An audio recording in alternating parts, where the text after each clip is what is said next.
Mayong buntag sa tanan guys. Kumusta? Kumusta ang tanan sa adlawng Lunes, Lunes Santo? Busy na kayang uban diha guys no ug adto sa simbahan. Kay mo pisal, mga unsa pa na dinha niya. Adto sila dito sa mga Station of the Cross, nya magbisita iglesia. Na mamiss gina nako diha sa ato guys no.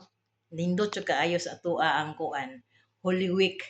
Unya, kuan kanang pila na lang ka kabuok karon no murag sa nakapangumpisal mi this week guys, wala jud ko'y nakit-an nga batan-on nga nangumpisal, puros jud mga tiguang pareha nako ba. Wala in taon oy saon na lang ka in taon oy in taon mga batan-on, in taon take time in taon mo mga langga ug adto sa simbahan kay once a year ra jud ni ang Holy Week ba. Oh, take time tag adto didto nya mga muyo pud ta. Di ba palabi og kanang kiat, di palabi og kanang gara-gara diha over there somewhere ana bitaw. Wala jud ko nakita nga nangumpisal guys nga murag ko naagyud sa 50 pasakan nga na mga idaran jud ba walay mga batan-on.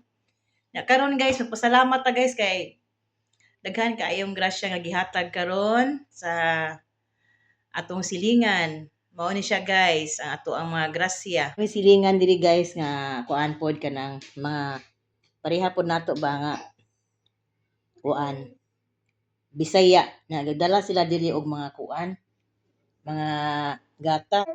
Daghan kayong gatas. Lagi na lang nga kamatis guys, burabuya guys, daghan kaayo guys.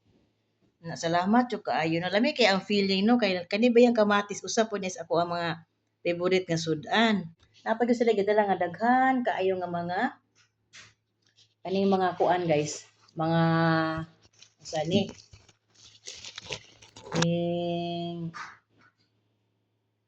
kuan mga kanang refined sugar. Kay daghan na kay ngadto ilaha nga stock ba niya ilang gi-share diri sa balay. Okay guys, bye ang tanan amping sa adlawng Lunes Santo.